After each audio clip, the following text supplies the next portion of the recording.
Un entonnoir de conversion est un concept utilisé en marketing pour décrire le parcours qu'un utilisateur effectue depuis sa première interaction avec une entreprise jusqu'à la réalisation d'une action souhaitée, comme un achat ou une inscription.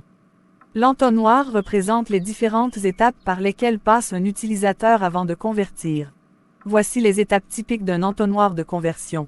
Prise de conscience. C'est la phase où les utilisateurs prennent conscience de l'existence de votre produit ou service. Cela peut se faire par le biais de publicité, de contenu marketing, de recommandations d'amis, etc. Intérêt. Après avoir pris conscience de votre offre, les utilisateurs commencent à s'intéresser à celle-ci. Ils peuvent rechercher des informations supplémentaires, consulter des avis, etc. Considération. À ce stade, les utilisateurs évaluent activement votre offre par rapport à d'autres options disponibles sur le marché. Ils comparent les fonctionnalités, les prix, la qualité du service, etc. Conversion. C'est l'étape où les utilisateurs prennent la décision d'effectuer une action souhaitée, comme effectuer un achat, s'inscrire à votre newsletter, ou remplir un formulaire de contact. Fidélisation.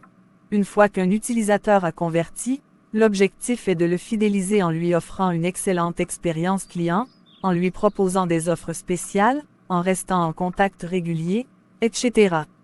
Advocacy, plaidoyer, les clients fidèles peuvent devenir des ambassadeurs de votre marque en recommandant activement votre produit ou service à d'autres personnes, en laissant des avis positifs, etc. L'entonnoir de conversion est un outil essentiel pour comprendre le parcours des clients et identifier les domaines où des améliorations peuvent être apportées pour augmenter les taux de conversion. Le modèle EDAR est une approche marketing qui se concentre sur les étapes que les consommateurs suivent lorsqu'ils interagissent avec une marque ou un produit. Chaque lettre dans le modèle EDAR représente une étape spécifique du processus d'achat. Voici une explication de chaque étape. Attention, la première étape consiste à attirer l'attention du consommateur. Cela peut se faire à travers des publicités, des campagnes de marketing percutantes, des promotions, ou d'autres techniques pour susciter l'intérêt du consommateur pour le produit ou la marque. Intérêt. Une fois que l'attention du consommateur est captée, il est important de maintenir cet intérêt et de l'approfondir. Cela peut être réalisé en fournissant des informations détaillées sur les caractéristiques et les avantages du produit, en mettant en avant des témoignages de clients satisfaits, ou en offrant des démonstrations de produits. Désiré. À cette étape, l'objectif est de susciter un fort désir d'achat chez le consommateur.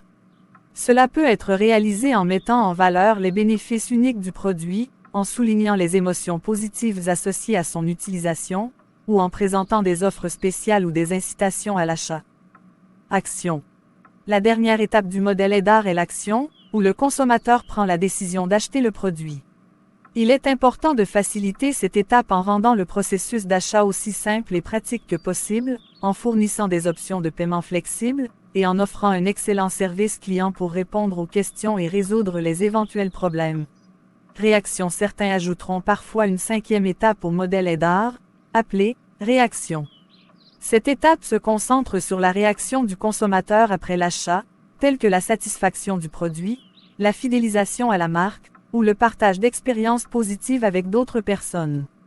Cette étape est importante car elle peut influencer les achats futurs et la réputation de la marque. Le modèle EDAR est souvent utilisé par les spécialistes du marketing pour comprendre le comportement des consommateurs tout au long du processus d'achat et pour développer des stratégies efficaces pour les influencer à chaque étape du parcours client.